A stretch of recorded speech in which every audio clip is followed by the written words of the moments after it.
ಎಲ್ಲ ಗೊತ್ತಿರೋ ಹಾಗೆ ಒಂದಿಷ್ಟು ದಿನಗಳ ಹಿಂದೆ ಇರಾನ್ನ ರಾಷ್ಟ್ರಪತಿಗಳಾದಂತಹ ಇಬ್ರಾಹಿಂ ರೈಸಿ ಮತ್ತು ಇರಾನ್ನ ಫಾರಿನ್ ಮಿನಿಸ್ಟರ್ ಒಂದು ಹೆಲಿಕಾಪ್ಟರಲ್ಲಿ ಹೋಗ್ತಾ ಇದ್ದಂತಹ ಸಂದರ್ಭದಲ್ಲಿ ಆ ಒಂದು ಹೆಲಿಕಾಪ್ಟರ್ ಒಂದಿಷ್ಟು ಸರಿಯಾಗಿ ವಿಸಿಬಿಲಿಟಿ ಇಲ್ಲದೆ ಇದ್ದಂತಹ ಕಾರಣಕ್ಕೆ ಒಂದು ಗುಡ್ಡಗಾಡು ಪ್ರದೇಶದಲ್ಲಿ ಹೋಗಿ ಧ್ವಂಸಗೊಂಡಂತಹ ಸಂದರ್ಭದಲ್ಲಿ ಸಾವನ್ನಪ್ಪಿರ್ತಾರೆ. ಸೊ ಆ ವಿಷಯಕ್ಕೆ ಸಂಬಂಧಿಸಿದಂತೆ ಇರಾನ್ ಬಹಳ ದೊಡ್ಡ ಮಟ್ಟದಲ್ಲಿ ಚರ್ಚೆಯಲ್ಲಿತ್ತು. ಪ್ರಪಂಚ ಮಟ್ಟದಲ್ಲಿ ಏನೆಲ್ಲ ಬದಲಾವಣೆಗಳು ಆಗಲಿದ್ದಾವೆ ಇಬ್ರಾಹಿಂ ರೈಸಿ ಅವರ ನಿಧನದಿಂದಾಗಿ, ಆ್ಯಂಡ್ ಭಾರತದ ಮೇಲೆ ಈ ಒಂದು ನಿಧನದ ಪರಿಣಾಮ ಹೇಗೆ ರಾಜಕೀಯ ವ್ಯವಸ್ಥೆಯಲ್ಲಿ ಆಗಲಿದೆ ಅನ್ನುವಂತಹ ವಿಷಯಕ್ಕೆ ಸಂಬಂಧಿಸಿದಂತೆ ಬಹಳ ದೊಡ್ಡ ಮಟ್ಟದಲ್ಲಿ ಚರ್ಚೆ ನಡೆದಿತ್ತು. ಆ್ಯಂಡ್ ಇರಾನ್ ಬಹಳ ಚರ್ಚೆಯಲ್ಲಿ ಇರುವಂಥದ್ದು ಪ್ರಮುಖವಾಗಿ ಒಂದು ಪ್ರಬಲ ಮತ್ತು ಶಕ್ತಿಶಾಲಿ ಮುಸ್ಲಿಂ ರಾಷ್ಟ್ರವಾಗಿದ್ದು ಸೆಂಟ್ರಲ್ ಏಷ್ಯಾದಲ್ಲಿ ತನ್ನ ಒಂದು ನೆಲೆ ಬಹಳ ಸ್ಟ್ರಾಂಗ್ ಆಗಿ ಇಟ್ಕೊಂಡಿದೆ. ಸೊ ಇಬ್ರಾಹಿಂ ರೈಸಿ ಅವರ ಒಂದು ನಿಧನ ಪ್ರಪಂಚ ಮಟ್ಟದಲ್ಲಿ ಬಹಳಷ್ಟು ವಿಷಯಗಳನ್ನು ಮತ್ತೆ ರೀಸ್ಟ್ರಕ್ಚರ್, ಯಾಕಂದರೆ ಒಬ್ರು ಹೋದ್ಮೇಲೆ ಇನ್ನೊಬ್ರು ಹೊಸ ನಾಯಕರು ಬರ್ತಾರೆ, ಹೊಸ ಸಿದ್ಧಾಂತಗಳು ಬರ್ತವೆ, ಹೊಸ ಒಂದು ವ್ಯವಸ್ಥೆ ಬರುವಂತಹ ಸಂದರ್ಭದಲ್ಲಿ ಇರಾನ್ನ ಮುಂದಿನ ನಡೆಗೆ ಸಂಬಂಧಿಸಿದಂತೆ ಬಹಳಷ್ಟು ಆ ಕಡೆ ಒಂದು ಕಡೆ ವೆಸ್ಟರ್ನ್ ಕಂಟ್ರೀಸ್ ಆಗಿರಬಹುದು, US UK, ಈ ಕಡೆ ಈಸ್ಟರ್ನ್ ಕಂಟ್ರೀಸ್ ಆಗಬಹುದು, ರಷ್ಯಾ, ಚೈನಾ, ಭಾರತ ಎಲ್ಲರೂ ಸಹ ಒಂದಿಷ್ಟು ಗೊಂದಲಕ್ಕೆ ಒಳಗಾಗಿದ್ರು.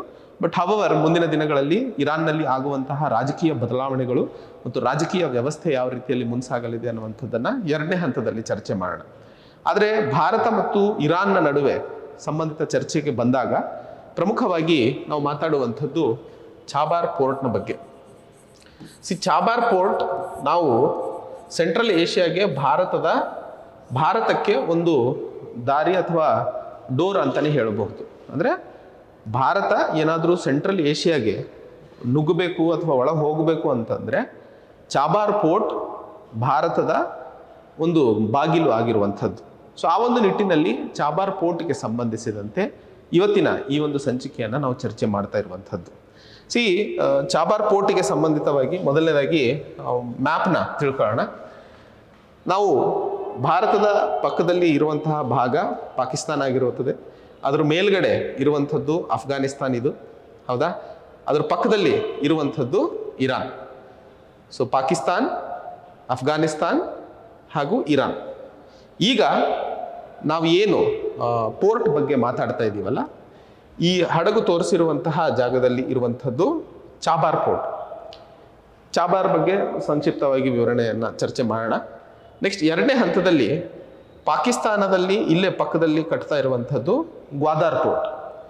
ಸೊ ಈ ಗ್ವಾದಾರ್ ಪೋರ್ಟಿಗೆ ಪ್ರಮುಖವಾಗಿ ಫಂಡಿಂಗ್ ಮಾಡ್ತಾ ಇರುವಂಥದ್ದು ಚೈನಾದವರು. ಅಲ್ಟಿಮೇಟ್ಲಿ ಈ ಇಂಡಿಯನ್ ಓಷನ್ ಭಾಗದಲ್ಲಿ ತಮ್ಮ ಒಂದು ಆಧಿಪತ್ಯವನ್ನು ಹೆಚ್ಚಿಸಿಕೊಳ್ಳುವಂಥದ್ದು ರಾಷ್ಟ್ರಗಳ ಒಂದು ಪ್ರಮುಖವಾದಂತಹ ಉದ್ದೇಶವಾಗಿರುತ್ತದೆ. ಆ್ಯಂಡ್ ಭಾರತ ಮತ್ತು ಪಾಕಿಸ್ತಾನದ ನಡುವಿನ ಸಂಬಂಧಗಳು ಒಂದಿಷ್ಟು ಯಾವಾಗಲೂ ಕ್ರೈಸಿಸಲ್ಲಿ ಇರುವಂತಹ ಕಾರಣಕ್ಕೆ ಅದರ ಲಾಭವನ್ನು ಬೇರೆ ರಾಷ್ಟ್ರಗಳು ತಗೊಳ್ಳುವಂತಹ ಪ್ರಯತ್ನವನ್ನು ಮಾಡ್ತಾನೆ ಇರ್ತಾರೆ.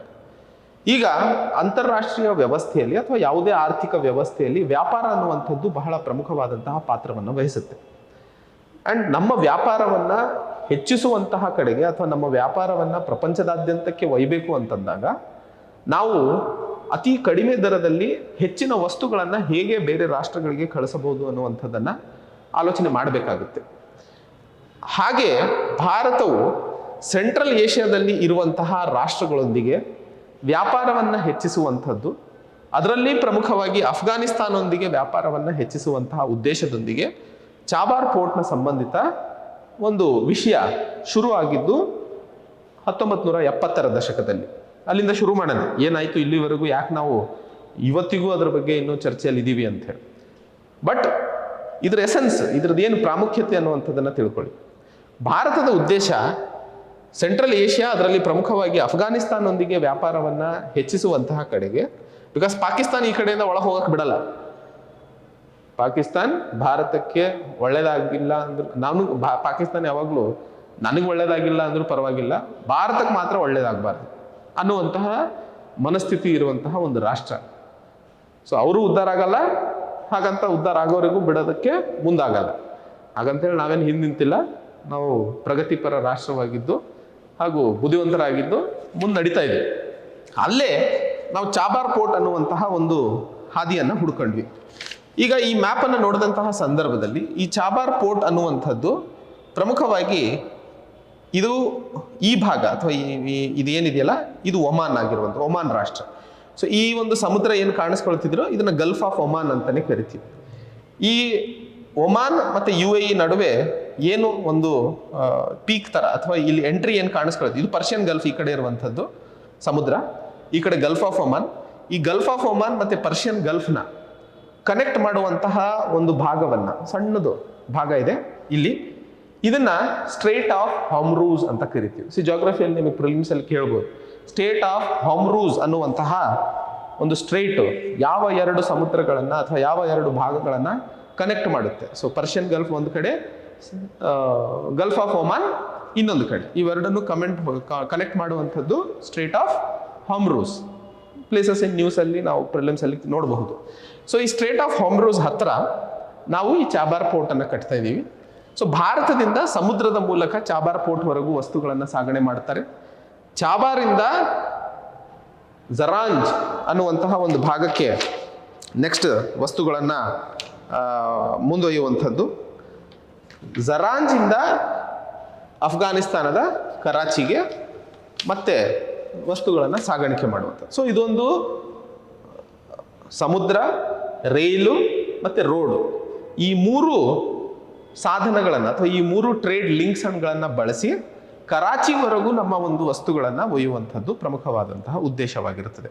ನಿಮಗೆಲ್ಲ ನೆನಪಿದ್ರೆ 2012ರಲ್ಲಿ ಭಾರತ ಮೊಟ್ಟ ಮೊದಲನೇ ಬಾರಿಗೆ ಸುಮಾರು 1,00,000 ಟನ್ಗಳ ಒಂದು ಗೋಧಿಯನ್ನು ಈ ಚಾಬಾರ್ ಪೋರ್ಟ್ ಮೂಲಕ ಕರಾಚಿಗೆ ಅಥವಾ ಅಫ್ಘಾನಿಸ್ತಾನಿಗೆ ತಲುಪಿಸುವಂತಹ ಒಂದು ಮಹತ್ತರ ಕೆಲಸವನ್ನು ಮಾಡಿತ್ತು. ಹಾಗೂ ಆ ವಿಷಯಕ್ಕೆ ನೆಕ್ಸ್ಟ್ ಬರೋಣ.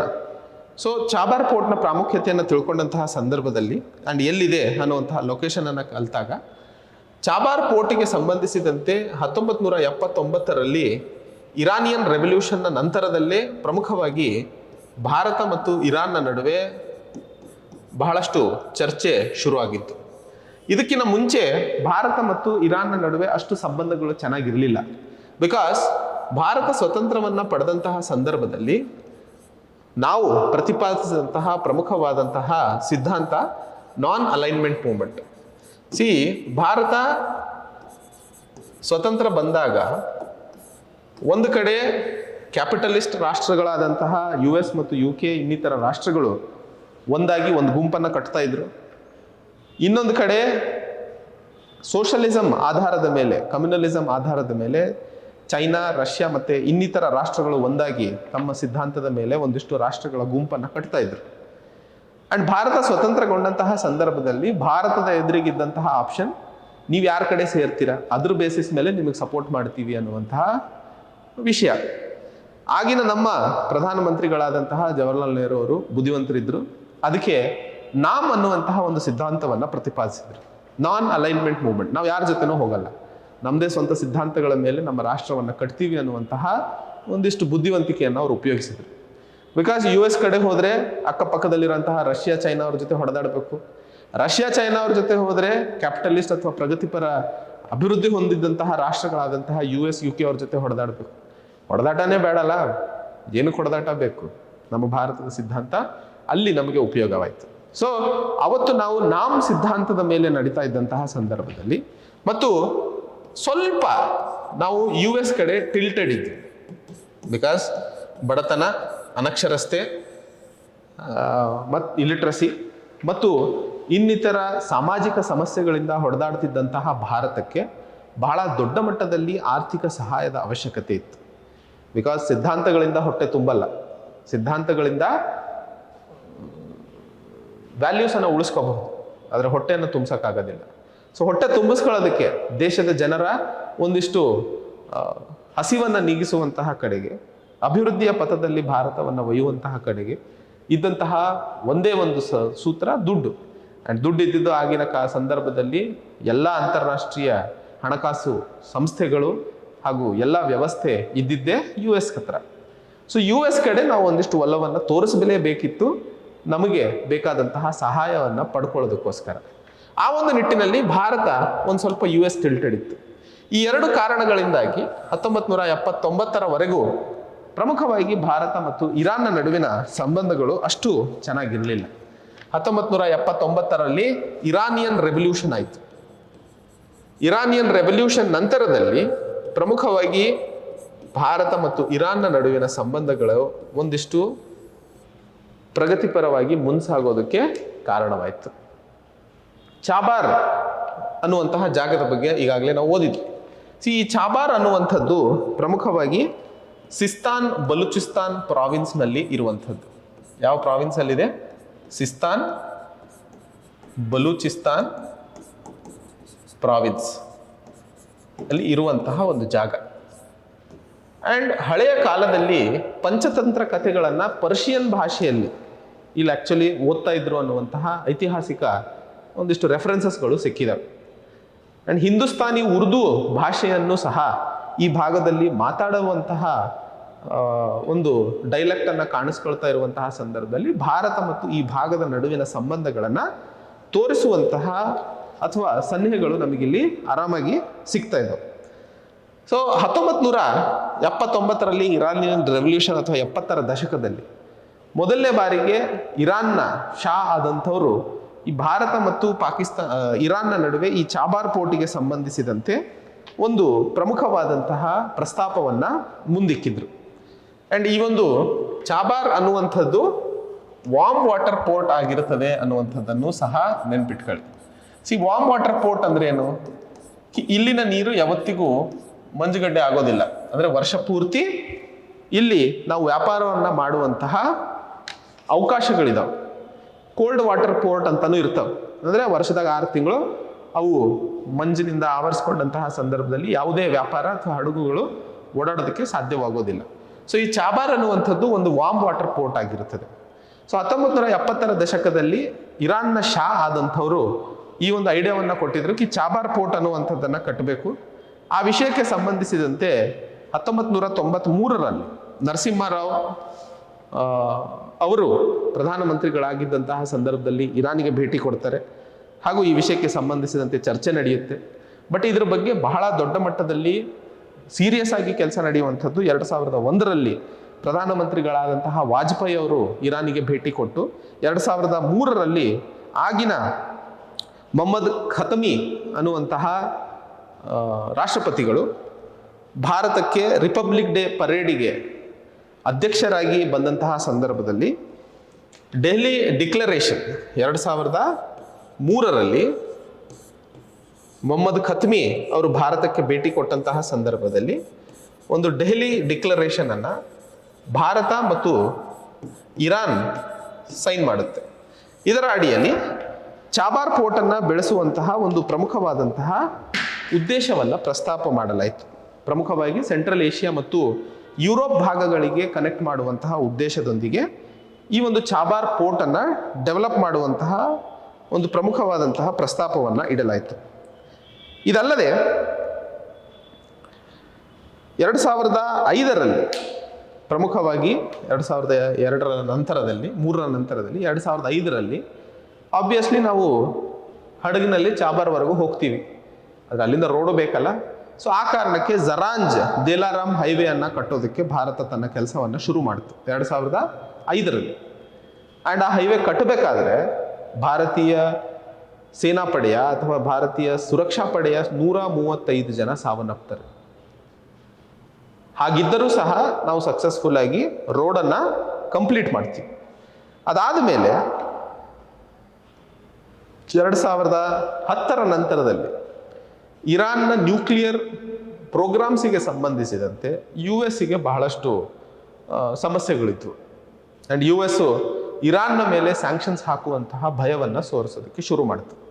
ನೀವು ನಿಮ್ಮ ನ್ಯೂಕ್ಲಿಯರ್ ಪ್ರೋಗ್ರಾಮ್ಸ್ಗಳನ್ನು ಕಡಿಮೆ ಮಾಡದೇ ಇದ್ದಂತಹ ಸಂದರ್ಭದಲ್ಲಿ ಪ್ರಪಂಚದ ಯಾವ ರಾಷ್ಟ್ರಗಳೊಂದಿಗೂ ನಿಮಗೆ ವ್ಯವಹಾರ ಮಾಡಕ್ಕೆ ಬಿಡಲ್ಲ, ನಿಮಗೆ ಐಸೋಲೇಟ್ ಮಾಡಿಬಿಡ್ತೀವಿ ಅನ್ನುವಂಥದ್ದು. So joint comprehensive plan of action JCPOA, joint comprehensive plan of action ಅನ್ನುವಂತಹ ಒಂದು ಅಗ್ರಿಮೆಂಟನ್ನು ಮುಂದಿಡಲಾಯಿತು 2013ರಲ್ಲಿ. ಇರಾನ್ ಸೈನ್ ಮಾಡಲೇಬೇಕು ಅಂತ ಹೇಳಿ. ಸೊ ದಟ್ ಇಬ್ಬರು ಸೇರಿಬಿಟ್ಟು ಇರಾನಿಗೆ ಅಥವಾ ಇರಾನ್ನಲ್ಲಿ ನಡೆಯುವಂತಹ ನ್ಯೂಕ್ಲಿಯರ್ ಪ್ರೋಗ್ರಾಮ್ಸನ್ನು ತಡೆ ಹಿಡಿಯುವಂಥದ್ದು ಇದರ ಮೂಲ ಉದ್ದೇಶವಾಗಿತ್ತು. ಹವವರ್ 2015 ಈ joint comprehensive plan of action sign ಮಾಡಿ ಕಾರ್ಯರೂಪಕ್ಕೂ ಬರುತ್ತೆ. ಆದರೆ 2018 US ರಾಷ್ಟ್ರಪತಿಗಳಾದಂತಹ ಡೊನಾಲ್ಡ್ ಟ್ರಂಪ್ ಅವರು ಇದರಿಂದ ಹಿನ್ನಡಿತಾರೆ. ಬೇಡ, ಇರಾನ್ ನಮ್ಮ ಮಾತು ಕೇಳಲ್ಲ, ಅದಕ್ಕೆ ನಾವು ಇವ್ರ ಜೊತೆ ಯಾವ ಅಗ್ರಿಮೆಂಟ್ ಸೈನ್ ಮಾಡಲ್ಲ ಅಂತ ಹೇಳಿ. ಅವಾಗ ಸಡನ್ ಆಗಿ ಇರಾನ್ ಮೇಲೆ ಎಲ್ಲ ಸ್ಯಾಂಕ್ಷನ್ಸ್ ಬೀಳೋದಕ್ಕೆ ಶುರು ಆಗ್ತದೆ. ಆದಂತಹ ಸಂದರ್ಭದಲ್ಲಿ ಭಾರತ ಇನ್ನೇನು ಆಪ್ಷನ್ ಇಲ್ಲದೆ ಒಂದು ಸ್ವಲ್ಪ ಹಿಂಸರಿಬೇಕಾಗುತ್ತೆ. ಸೊ ಆ ಒಂದು ಸಂದರ್ಭದಲ್ಲಿ ಇರಾನು ಸಹ ಹೇಳುತ್ತೆ ನಿಮ್ಮ ಸವಾಸನೆ ಬೇಡ, ನಾವು ನೋಡ್ಕೊಂತೀವಿ, ಬಿಟ್ಬಿಡಿ ಅಂತ ಹೇಳಿ. ಬಟ್ ಬಿಡಕ್ಕಾಗಲ್ಲ. ಬಿಕಾಸ್ ಚಾಬಾರ್ ಅನ್ನುವಂತಹ ಒಂದು ಬಹಳ ಸ್ಟ್ರಾಟಜಿಕ್ ಆಗಿರುವಂತಹ ಪೋರ್ಟನ್ನು ನಾವು ಡೆವಲಪ್ ಮಾಡಲೇಬೇಕು. ಸೊ ನಿಮಗೆ ಎಕ್ಸಾಂಪಲ್ ಕೇಳ್ತಾರೆ, ಚಾಬಾರ್ ಪೋರ್ಟ್ ಇರೋದು ಇರಾನಲ್ಲಿ, ಗ್ವಾದರ್ ಪೋರ್ಟ್ ಇರೋದು ಪಾಕಿಸ್ತಾನದಲ್ಲಿ, ನೆನ್ಪಿಟ್ಕೊಳ್ಳಿ. ಸೊ ಶಹೀದ್ ಬಶೀತಿ ಅನ್ನುವಂತಹ ಒಂದು ಟರ್ಮಿನಲ್ ಅನ್ನು ಸಹ ನಾವು ಕಟ್ಟಿದ್ವಿ. ಟರ್ಮಿನಲ್ ಅಂದರೆ ಈಗ ಹೆಂಗೆ ಬೆಂಗಳೂರು ಏರ್ಪೋರ್ಟಿಗೆ ಹೋದಾಗ 2 ಟರ್ಮಿನಲ್ ಅದಾವೆ, terminal 1, terminal 2. But Bengaluru airport ಇದೆ ಅದು. ಅದೇ ರೀತಿಯಲ್ಲಿ ಚಾಬಾರ್ ಪೋರ್ಟಲ್ಲಿ ಒಂದು ಶಹೀದ್ ಬಶೀತಿ ಅನ್ನುವಂತಹ ಒಂದು ಟರ್ಮಿನಲ್ ಅನ್ನು ಭಾರತ ಕಟ್ಟುವಂತಹ ಕಡೆಗೆ ಒಂದು $500 ಮಿಲಿಯನ್ ಕೊಟ್ಟಿದೆ, ಆಗಲೇ ಕಟ್ಟಿದ್ದೀವಿ. ಸೊ ಅದ್ರ ಪ್ರಗತಿ ಅಥವಾ ಅದ್ರ ಬೆಳವಣಿಗೆ, ಅದನ್ನು ಕಟ್ಟಲೇಬೇಕಾದಂತಹ ಒಂದು ಪರಿಸ್ಥಿತಿ ಅಥವಾ ಸನ್ನಿವೇಶ ನಮ್ಮ ಎದುರಿಗಿದೆ. ಆ ವಿಷಯಕ್ಕೆ ಸಂಬಂಧಿಸಿದಂತೆ ಇತ್ತೀಚಿನ ದಿನಗಳಲ್ಲಿ ಭಾರತ ಸರ್ಕಾರವು ಮತ್ತೆ ಒಂದು $250 ಮಿಲಿಯನ್ ಸಹಾಯವನ್ನು, ಆರ್ಥಿಕ ಸಹಾಯವನ್ನು ಚಬಾರ್ ಪೋರ್ಟ್ ಕಟ್ಟುವಂತಹ ಕಡೆಗೆ ಕೊಟ್ಟಿರುವಂತಹ ಸಂದರ್ಭದಲ್ಲಿ ನಾವು ಆ ವಿಷಯದ ಮೇಲೆ ಇನ್ನೂ ಹೆಚ್ಚಿನ ಕೆಲಸ ಸಾಗುವಂತಹ ಪ್ರಯತ್ನಗಳನ್ನು ಮಾಡ್ತಾ ಇದ್ದೀವಿ ಅನ್ನುವಂಥದ್ದನ್ನು ತೋರಿಸ್ಕೊಡ್ತಾ ಇದ್ದೀವಿ.